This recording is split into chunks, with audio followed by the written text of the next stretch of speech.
ये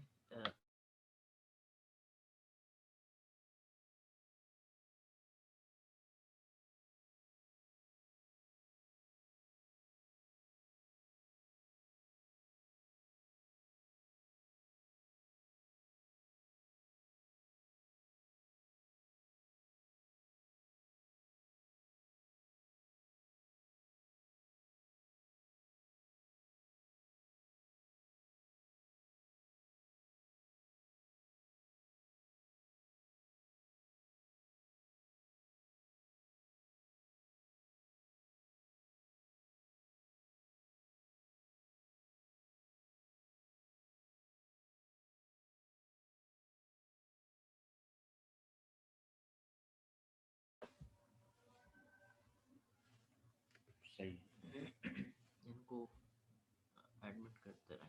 सही सही। बिस्मिल्लाहिर्रहमानिर्रहीम। हेलो, आवाज़ और स्क्रीन दोनों आ रही हैं? Yes sir. Yes sir. सही सही सही।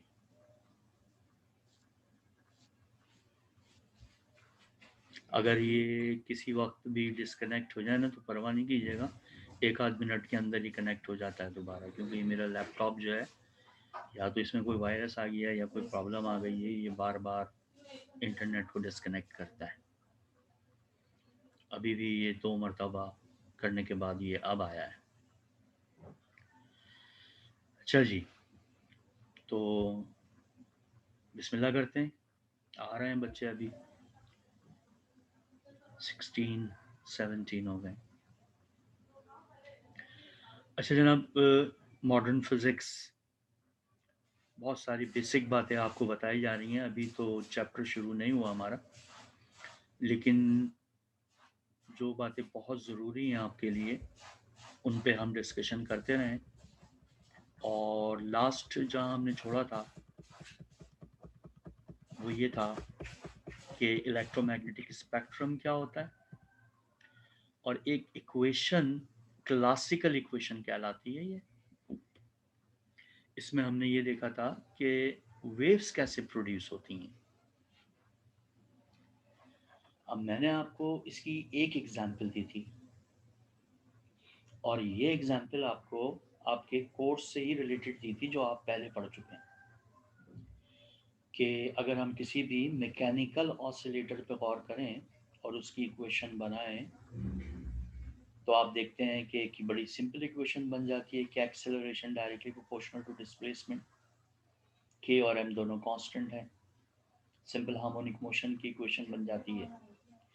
लेकिन मैं आपके लेवल पर लाने के लिए उसी सिंपल हार्मोनिक मोशन की इक्वेशन को सेकंड ऑर्डर डिफरेंशियल इक्वेशन के नाम पर दोबारा नीचे लिख दिया। वही इक्वेशन लिखी हुई है, इसमें कोई चेंज नहीं किया मैंने। The same equation. कौन सी? जो ये नज़र आ रही है वही ये है।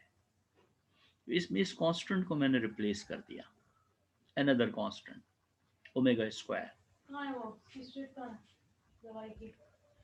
और ऐसा करने से ये एक जर्नल इक्वेशन बन गई। अब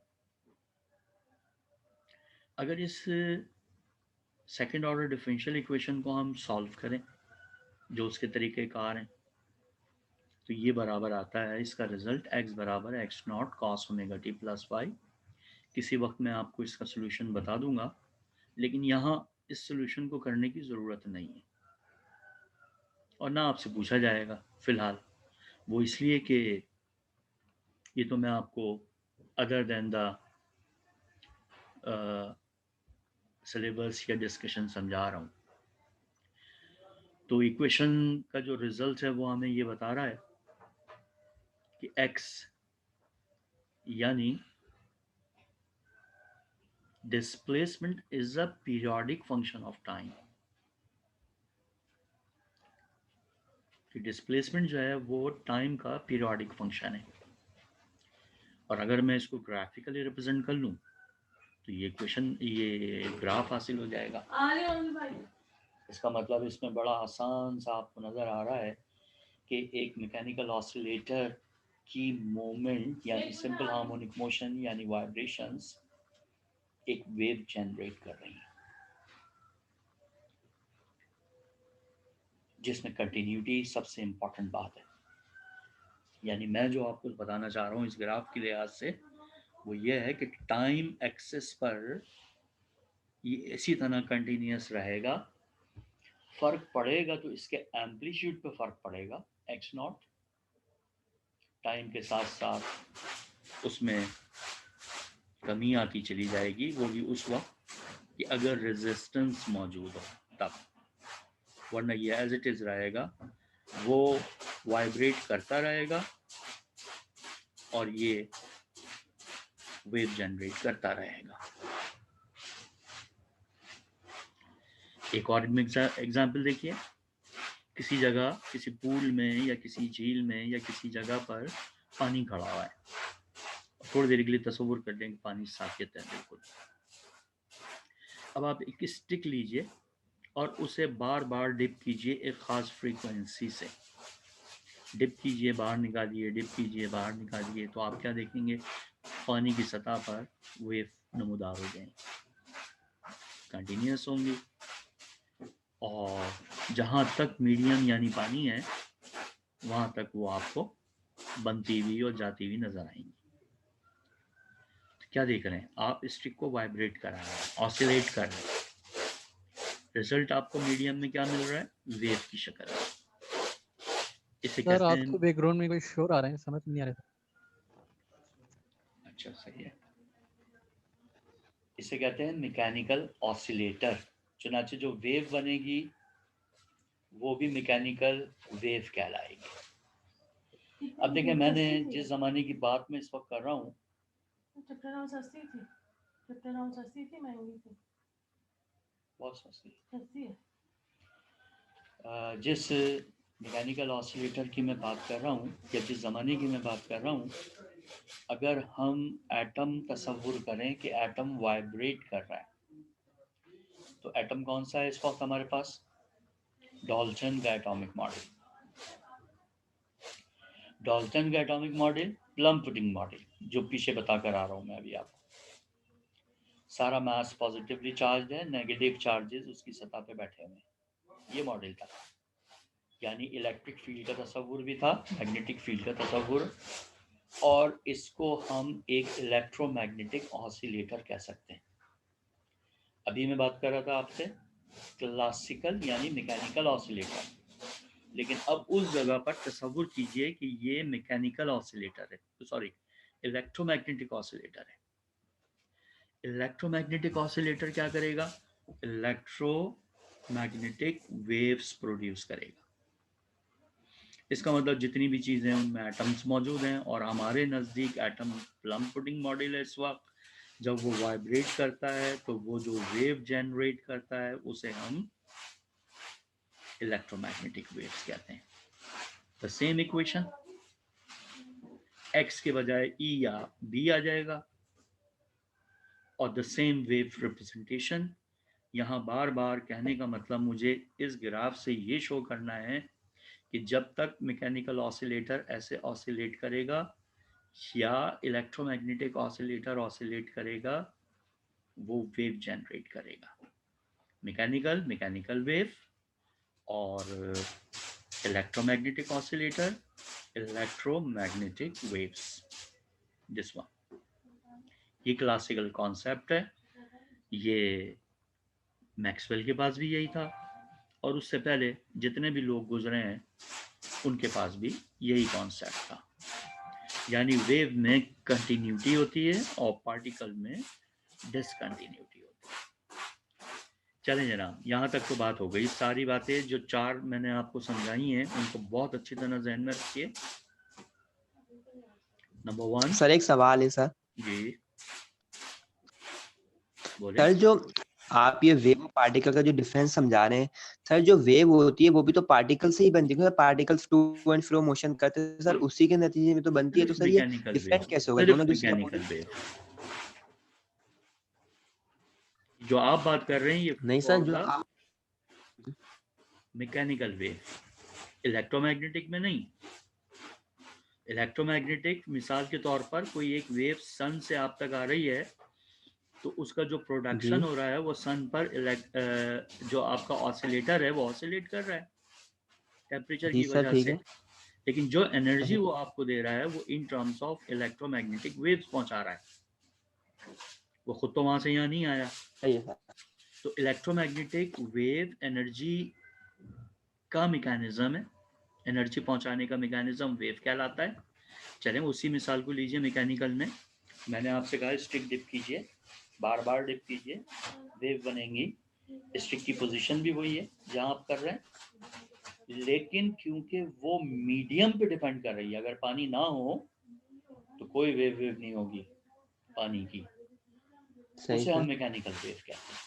बट इलेक्ट्रोमैग्नेटिक वेव्स के लिए किसी मीडियम की जरूरत नहीं है, ये विदाउट मीडियम ट्रैवल करती हैं, एनर्जी पहुंचाती हैं आपको।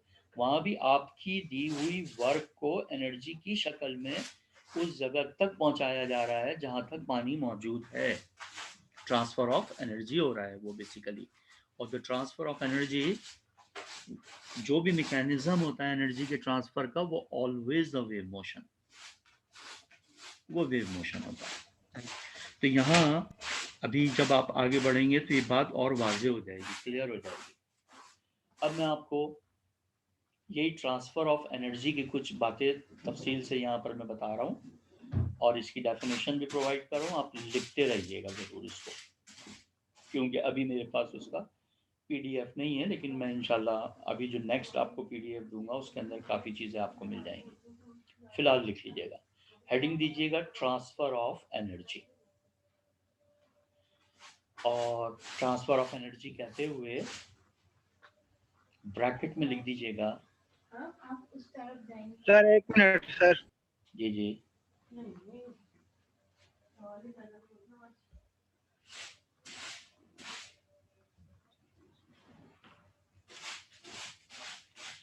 ट्रांसफर ऑफ एनर्जी, और ब्रैकेट में लिख दीजिएगा heat. Heat is a form of energy, light is a form of energy, लेकिन मैं इन जनरल बात करूंगा एनर्जी। उसमें कहीं हीट आ रही होगी, उसमें कहीं लाइट आ रही होगी, उसमें कहीं और कोई एनर्जी आ रही होगी, लेकिन इन जनरल वो सब एनर्जी ही हैं। में बहुत शोर आ रहा है, समझ नहीं आ रही। शोर मेरी तरफ से तो कोई नहीं है सर नहीं ऐसे सर, लग रहा है जैसे कि बैकग्राउंड में कोई झाड़ू लगा रहे हो। अच्छा तो तो ये कारपेट पे कोई जैसे झाड़ू नहीं लगा रहा होता, ड्राइंग रूम में कारपेट होती है ना, छकाछक, उसकी आवाजें आ रही है। अच्छा अच्छा बस सफाई हो रही है आपके घर। क्यों? मैं कहाँ दे रही हूँ? क्या हुआ?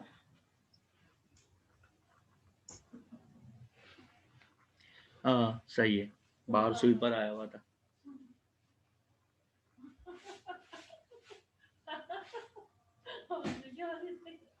चलें जनाब, ट्रांसफर ऑफ एनर्जी और ब्रैकेट में डाल दें heat.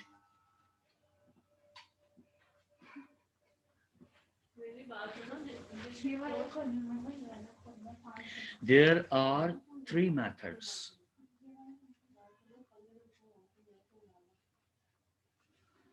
There are three methods for the transfer of energy. और फिर ब्रैकेट में हीट कर लीजिएगा। There are three methods of the transfer of energy, bracket में heat. Number 1, conduction. Number 2, convection. Number 3, sir conduction. जी ये मेथड है, process है, conduction, convection. Number sir number 2 जी कन्वेक्शन, CONVECTION,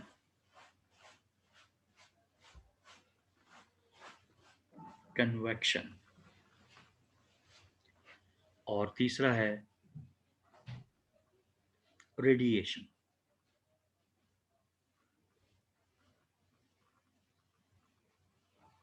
इसमें मैं रेडिएशन की डेफिनेशन से शुरू करूंगा, लेकिन पहले थोड़ा सा कंडक्शन और कन्वेक्शन को समझ लें। कंडक्शन कन्वेक्शन मेरा टॉपिक नहीं है, लेकिन डिस्टिंग्विश करने के लिए आपको पता होना चाहिए। देखिए, कंडक्शन वो प्रोसेस है जिसमें एनर्जी ट्रांसफर होती है। ये फर्स्ट चैप्टर स्टार्ट किया है। फर्स्ट चैप्टर स्टार्ट होगा जब मैं हेडिंग दूंगा रेडिएशन। सही सर। समझ लें, रेडिएशन से आपका चैप्टर स्टार्ट हो गया फर्स्ट। जी, कंडक्शन एक ऐसा प्रोसेस है जिसमें हीट या एनर्जी कोई भी ट्रांसफर होती हो बाय मींस ऑफ एटम्स और मॉलिक्यूल्स। यानी एनर्जी कौन ट्रांसफर कर रहा है? एटम्स कर रहे हैं, मॉलिक्यूल्स कर रहे हैं, और अपनी जगह रहते हुए कर रहे हैं, अपनी जगह नहीं छोड़ के जा रहे। फॉर एग्जाम्पल, एक लोहे की रॉड में लूं और उसके एक सिरे को गर्म करूं, बहुत हद तक हीट अप करूं, तो आपको पता है कि उसका दूसरा सिरा भी हल्का हल्का हीट अप हो जाएगा। उतना तेज तो नहीं होगा, लेकिन आपको उसका दूसरा सिरा भी गर्म महसूस होगा। इसका मतलब उस सिरे से हीट इस एंड तक पहुंची है। कैसे पहुंची है? जहां हमने हीट सप्लाई की, वहां एटम्स और मॉलिक्यूल्स ने उसको एब्सॉर्ब किया और अपनी काइनेटिक एनर्जी बढ़ाई, जिससे उनका एम्पलीट्यूड बढ़ गया। और एम्पलीट्यूड के बढ़ने से वो अपने से करीब दूसरे एटमो से टकराए। फिर जो दूसरे एटमो से टकराकर उन्होंने थोड़ी थोड़ी एनर्जी उनको। तुम सबकी आ रही है, सर की नहीं आ रही है। आएगी, सर की भी आएगी, सबर करो सबर। सर म्यूट कर रहे हैं, ऐसा करके इससे अच्छा चुप हो जाओ। तेरा साबुत स्लो है। सर ने अपना आपको म्यूट कर दिया। नहीं नहीं, अभी आ रही है।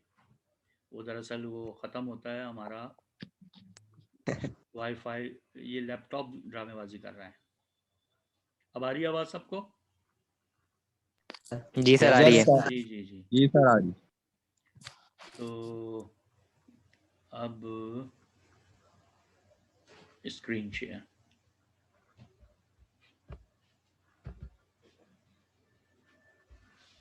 मैं 1 मिनट ज़रा सा रुक जाइए।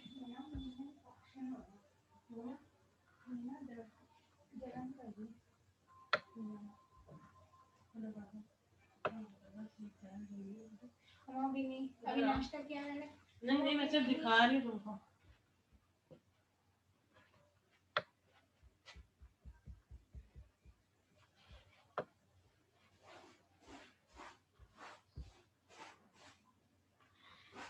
जी आ गए सब?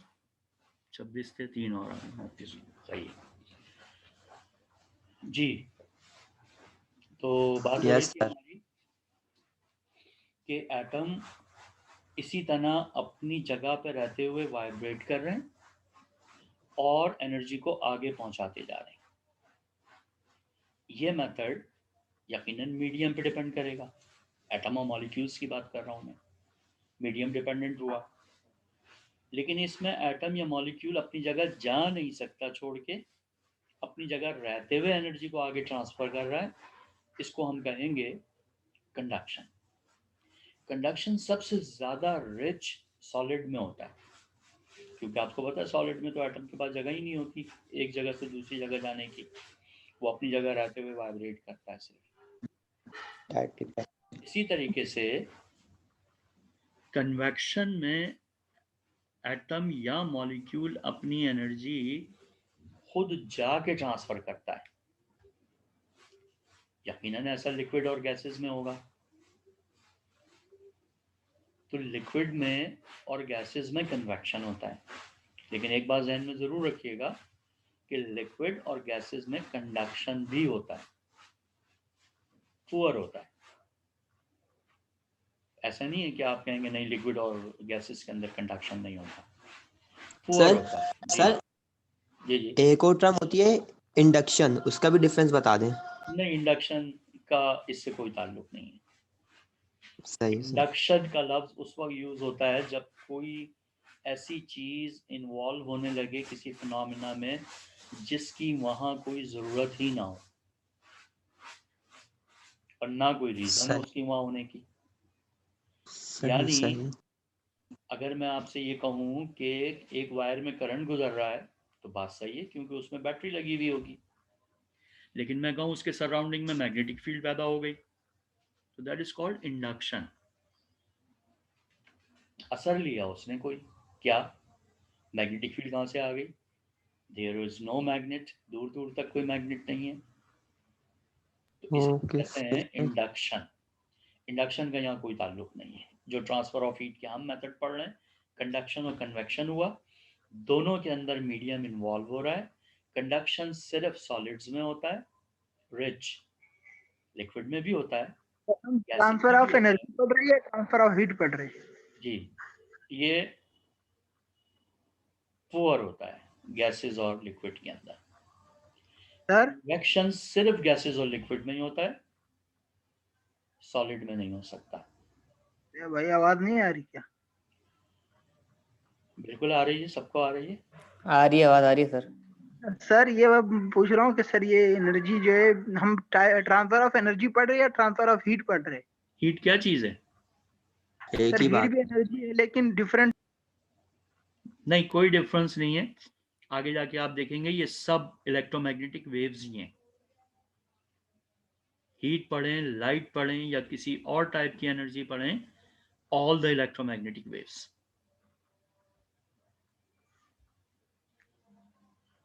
जी तो तीसरी जो है कॉल द रेडिएशन। बस समझ लें कि रेडिएशन आया और आपका चैप्टर स्टार्ट हो गया। अब आप हेडिंग दीजिए रेडिएशन और फिर उसमें मैं तफसील से आपको बताता हूँ। कंडक्शन कन्वेक्शन सिर्फ मैंने इसलिए बताया यहाँ कि ताकि आपको ये पता चल जाए कि ये भी ट्रांसफर है, लेकिन ये दोनों मीडियम पे डिपेंड करते हैं। अब जो तीसरा तरीका है, साइंटिस्ट ने ये सोचा कि एनर्जी तो सूरज से भी हम तक आ जाती है, हर किस्म की एनर्जी आती है, लाइट हो, हीट हो, और भी हो। स्पेक्ट्रम में मैंने दिखाया था आपको। तो वो तो वहां तो कोई मीडियम नहीं है, तो ना हम ये कह सकते हैं कि कंडक्शन से आ रही है, ना हम ये कहते हैं कि ये कन्वेक्शन से आ रही है, बिकॉज मीडियम अगर है तो 400 किलोमीटर तक मिल जाएगा आपको जमीन के गिर्द, उसके बाद तो वैक्यूम है। तो कैसे हीट, लाइट और other type of energies transfer हो जाती है फ्रॉम सन टू अर्थ? एक नया मेथड डिजाइन किया उन्होंने और उसका नाम दिया रेडिएशन। आप हेडिंग देंगे रेडिएशन और ब्रैकेट में लिख लेंगे थर्मल रेडिएशन। वही बात, जर्नल लफ्ज रेडिएशन जिसमें सिर्फ बात एनर्जी की हो रही है, लेकिन अगर थर्मल रेडिएशन कहा जाएगा तो इसका मतलब होगा हीट की बात हो रही है। बहुत सारी एनर्जीज हैं लेकिन हम हीट के ऊपर बात कर रहे हैं, थर्मल रेडिएशन। आप कोई भी लफ्ज यूज करें, मैं बार बार जो डिस्टिंग्विश कर रहा हूं, हम जर्नल बात ही कर रहे हैं।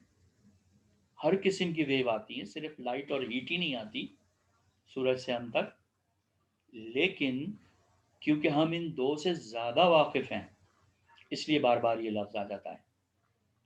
फिजिक्स में अपनी अपनी ब्रांचेस रखते हैं ये दोनों, इसलिए इनका लफ्ज़ आ जाता है। एक ऑप्टिक्स में पढ़ते हैं, एक थर्मोडायनेमिक्स में पढ़ते हैं, इसलिए ये ज़्यादा हमारे लिए आम फहम हो जाती हैं। अदरवाइज हम हर किस्म की एनर्जी की बात कर रहे हैं, जो मैंने स्पेक्ट्रम में आपको डिफरेंट टाइप्स की चीज़ें दिखाई हैं। डेफिनेशन लिखने जा रहे हैं हम रेडिएशन और थर्मल रेडिएशन की। The process in which energy,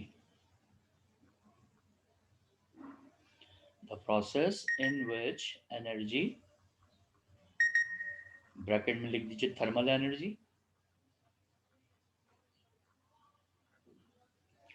transfer from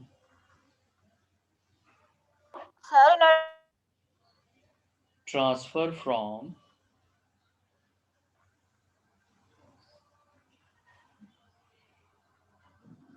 one point to another point करो थोड़ा यार। one point to another point। Energy के बाद आपको आई। एनर्जी के बाद मैंने कहा ब्रैकेट में हीट एनर्जी लिख दें।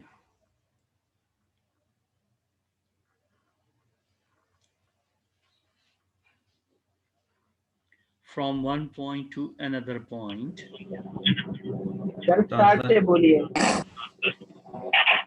the process in which energy transfer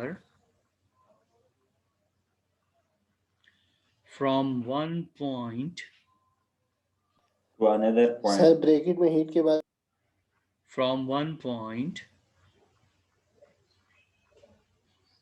to another point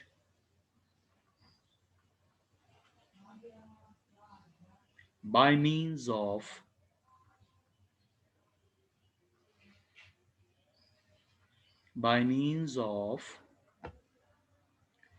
electromagnetic waves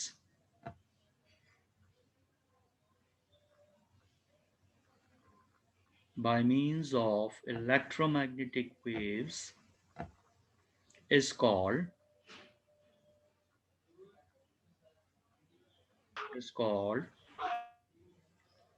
radiation हो रही है। बार बार or कट रही है सर आपकी आवाज। is called radiation।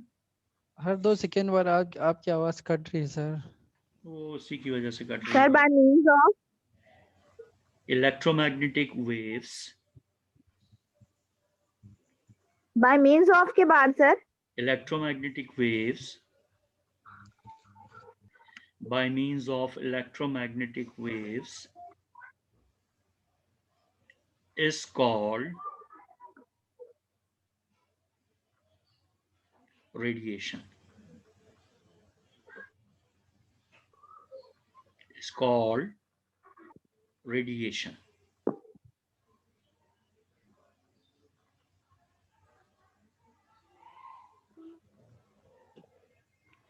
जी देखिए, पहले में मीडियम इन्वॉल्व हो गया, दूसरे में मीडियम इन्वॉल्व हो गया, लेकिन सवाल ये पैदा हुआ कि सन से, सूरज से हम तक कैसे इलेक्ट्रोमैग्नेटिक कैसे एनर्जी आ रही है। तो हमने कहा वो बाय इलेक्ट्रोमैग्नेटिक वेव्स आ रही है, उसमें मीडियम इन्वॉल्व नहीं होता। और इस प्रोसेस को रेडिएशन कहते हैं। अब देखें, रेडिएशन और इलेक्ट्रोमैग्नेटिक वेव्स एक दूसरे के साथ बहुत इन्वॉल्व हो गए। जहां रेडिएशन का लफ्ज आया, इलेक्ट्रोमैग्नेटिक वेव्स का लफ्ज जरूर आएगा। जहां इलेक्ट्रोमैग्नेटिक वेव्स का लफ्ज आया, इसका मतलब प्रोसेस रेडिएशन हो रहा है। इसमें कोई मीडियम इन्वॉल्व नहीं होता, लेकिन रेडिएशन मीडियम के अंदर भी मिलती है, मीडियम के बगैर भी मिलती है। ऐसा नहीं है, मिसाल के तौर पर सूरज से आप तक आ गई लाइट, जब जमीन पे पहुंचेगी तो मीडियम से तो गुजरेगी, दैट इज एयर मीडियम। तो रेडिएशन ऐसा नहीं है कि सिर्फ मीडियम के बगैर ही हो, रेडिएशन मीडियम में भी होती है। तो अब आपके सामने रेडिएशन का लफ्ज आ गया, जिसका मतलब ट्रांसफर ऑफ एनर्जी है from one point two another point by the electromagnetic waves.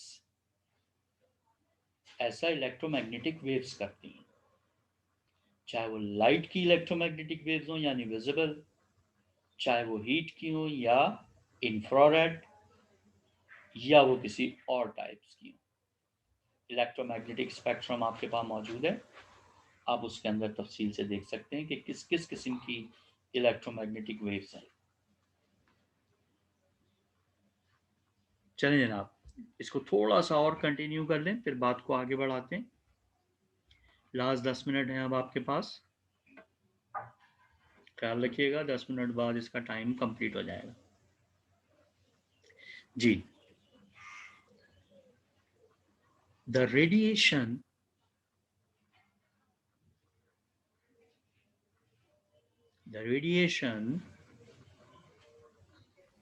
Sir जी, सर ये किस चीज की डेफिनेशन है, आवाज ही तो नहीं। उसी को कंटिन्यू करेंगे आप, जो रेडिएशन की डेफिनेशन है उसी को कंटिन्यू कर रहे हैं। Sir electromagnetic The radiation can be divided. The radiation can be divided into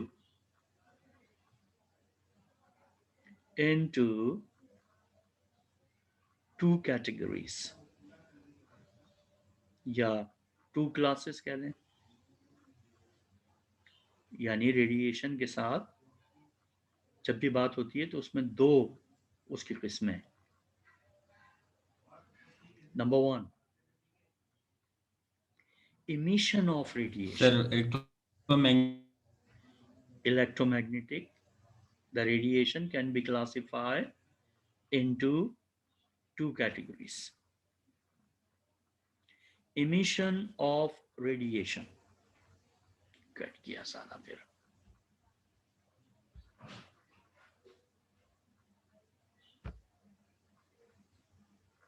नहीं यार क्या हो रहा है, सर के नेट का मसला है वहाँ पे। करो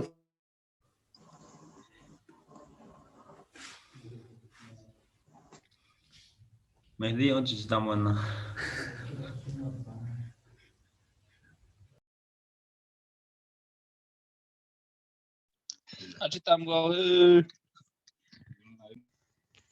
कितना ऑडियो मिले यार सर ने खुद को म्यूट क्यों किया हुआ है?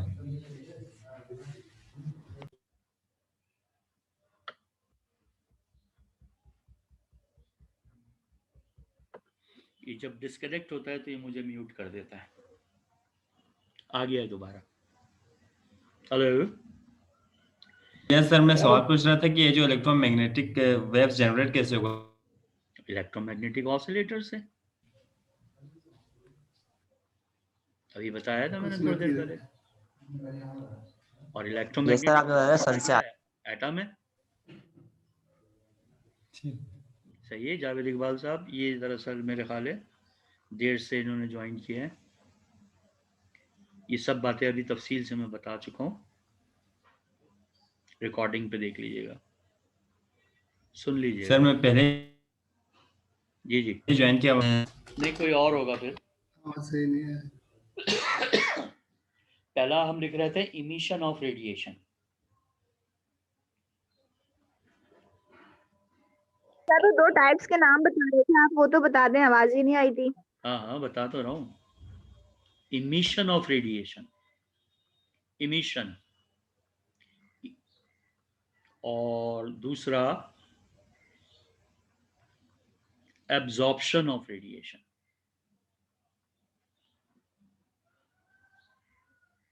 Emission of radiation and absorption of radiation.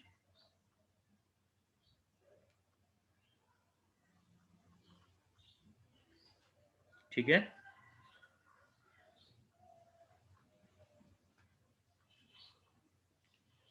अब देखें, बात दोबारा ऊपर से शुरू करते हैं। रेडिएशन एक ऐसा प्रोसेस है जिसमें एनर्जी ट्रांसफर हो रही है। सर रिकॉर्ड करके लगा दो सर, यहाँ तो आवाज ही नहीं आ रही।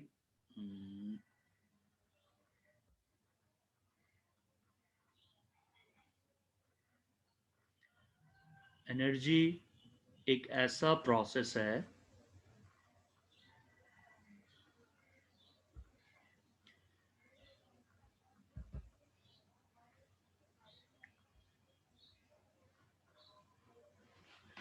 जी।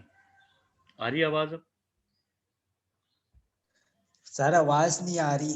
अब तो आ रही है जी सर, अब आ रही है। हाँ, बस वही थोड़ा सा ज़रा अनस्टेबल हो रहा है वाईफाई, उसकी वजह से ये सब कहानी चल रही है।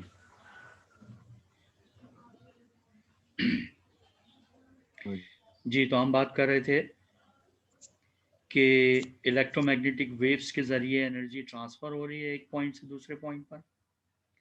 ट्रांसफर में 2 पॉइंट जरूर इन्वॉल्व होते हैं। एक वो पॉइंट जहां से एनर्जी स्टार्ट लेती है चलना, और दूसरा वो पॉइंट जहां वो पहुंचती है। जहां से इलेक्ट्रोमैग्नेटिक वेव ने अपने सफर का आगाज किया उसे कहेंगे इमिशन ऑफ रेडिएशन, जैसा कि सन है। और जहां ये एनर्जी पहुंचेगी, इंसिडेंट होगी, वहां एब्जॉर्प्शन होगा, उसे कहेंगे एब्जॉर्प्शन ऑफ रेडिएशन। यानी रेडिएशन हमेशा मेरी आवाज नहीं आ रही। फिर नहीं आ रही सर? बिल्कुल सर, ये आपको चलें ऐसा करें कि इसको अभी यहीं तक रखें। आज टाइम तकरीबन कंप्लीट भी हो गया है। मंडे को इसको फिर दोबारा यहीं से हम स्टार्ट लेते हैं। मैं इस दौरान आवाज कट रही है। इसको देकर भी आऊँगा, इसको सही करने के लिए क्या चक्कर है। ठीक है, आज हम क्लास को आजकल यहीं तक रखते हैं और इसको कोशिश करें कि टाइम टेबल में कोई चेंज आ जाए जिसमें क्लासें 2 एक साथ मिल जाएं कोई। तो किसी पेपर पे लिख के सर सेंड कर दें तस्वीर। किस चीज़ की? PDF। हाँ, वो मैं भेज दूँगा। सही है, फिर इसको यहीं तक रखते हैं हम आज। इंशाल्लाह कल बात करेंगे फिर इसके ऊपर।